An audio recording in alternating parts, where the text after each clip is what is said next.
Hi! Alright, we are back with another art journal page, and this one is kind of scrapbooky based. It's not, but it's more paper based, kind of getting back to my roots. So this is some paper by 7 Dot Studio, and I will have which one possibly listed in the supply list. I'll be able to give you the line, but I'm not sure about the individual paper. And this is some score tape. So as you saw, I just folded that paper in half and then cut it right along the edge of the fold, and that created the tiniest little slit so that I could slide the paper over the little center inclusion. And score tape is really great because it's super duper sticky. I have an idea for another page using primarily score tape, so I can't wait to do that. So stay tuned for that. Score tape is great because it's super sticky, and I get better stick with score tape than I do with pretty much any other adhesive, and it's a lot easier to use than liquid adhesive. It is dry instantly, so I really enjoy using it. So yeah, so I am just using it to cover up the background. It didn't feel like painting this day, so I end up using a little bit of paint, but for the most part there's really only gesso on here. The rest of it's not paint. So, and as you can see, I'm trimming the rest of that paper away. And this paper line, it's called Destination Unknown from 7 Dot Studio. It's really pretty. It's teal and kind of gray based.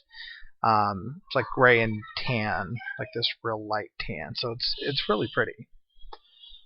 So I tore that little inclusion. I've really been liking that like torn look on some of my edges lately, so that's why I've been tearing a lot of them. And that was my sister. She was in there playing with me that day, and my wife was sitting right behind us. So this is the back side of the same paper that's on the background. And I had a really hard time covering it because I love teal, but I wanted to use that matte paper. It was just so pretty. I will end up using the teal in the center.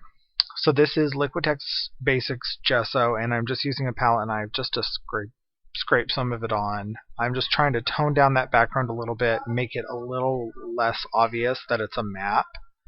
I wanted that to become texture. So whenever I put something down on the page and I want it to push it into the background or obscure it a little bit, make it harder to tell what it is, that's whenever I pull out the gesso and just do either a wash or do this where it's just kind of a patchy application. So that's a good trick if you're putting down like paper napkin as a background and you don't want the background to overwhelm you.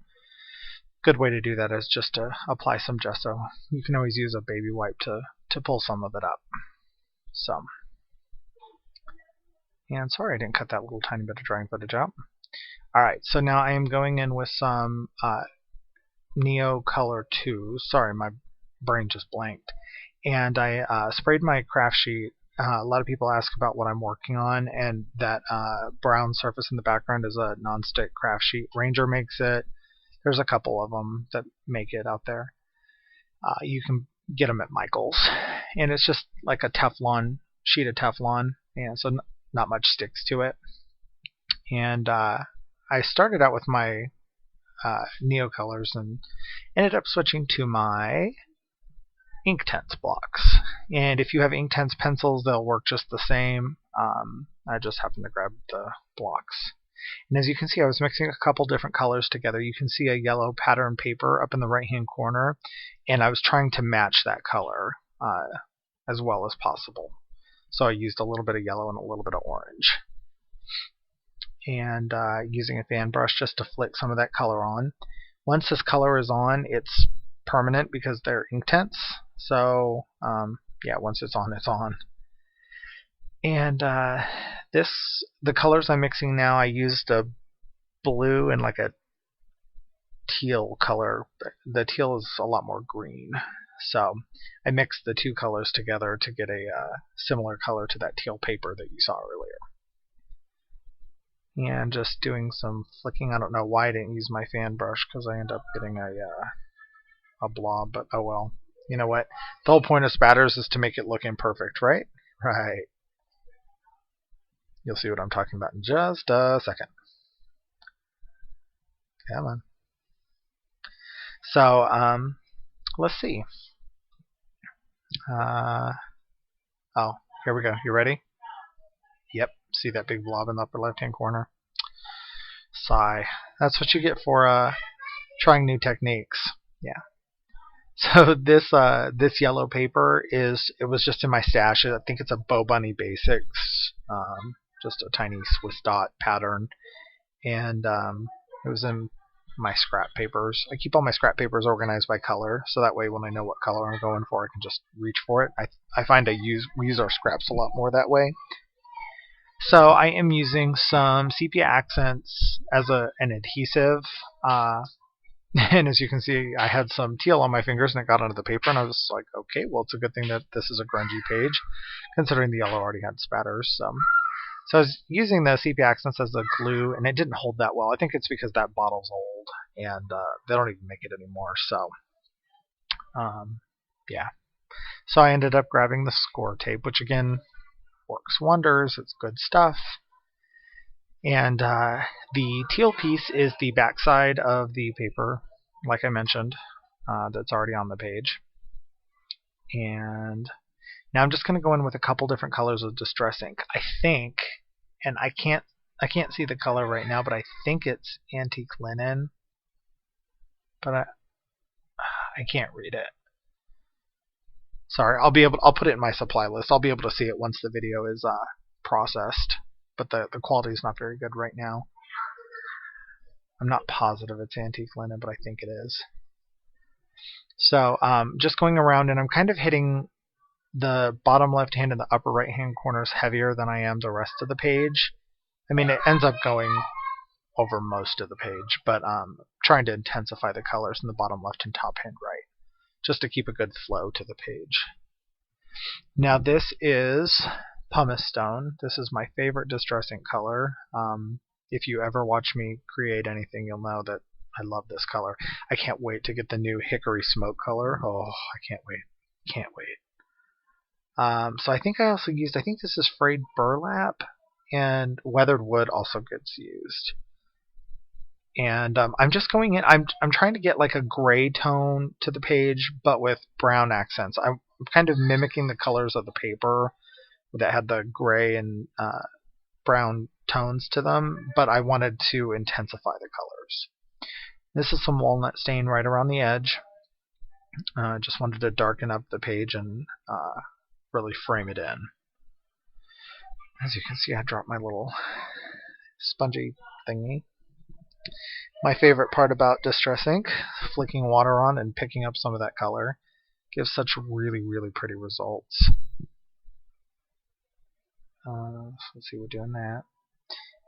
And then, still doing that. I do this a few times because I wanted to have some different layers. So,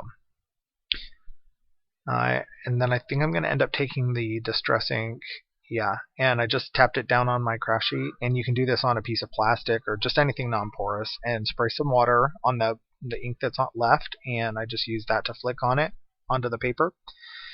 And this is distress ink again around the edges, and I'm just tapping the ink pad right to it and then using my fingers to blend it out. This gives a really cool old, like almost like a treasure map kind of look. It's really cool. So I'm sorry I missed my video last week.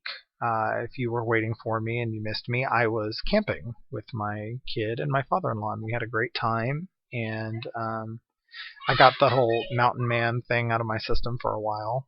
We slept in tents, like full-on camping, on the ground, sleeping bag, no air mattress, that kind of deal. So, but we had a really good time, and so that's why I didn't have my video edited. So sorry, but yeah, I got a life, people.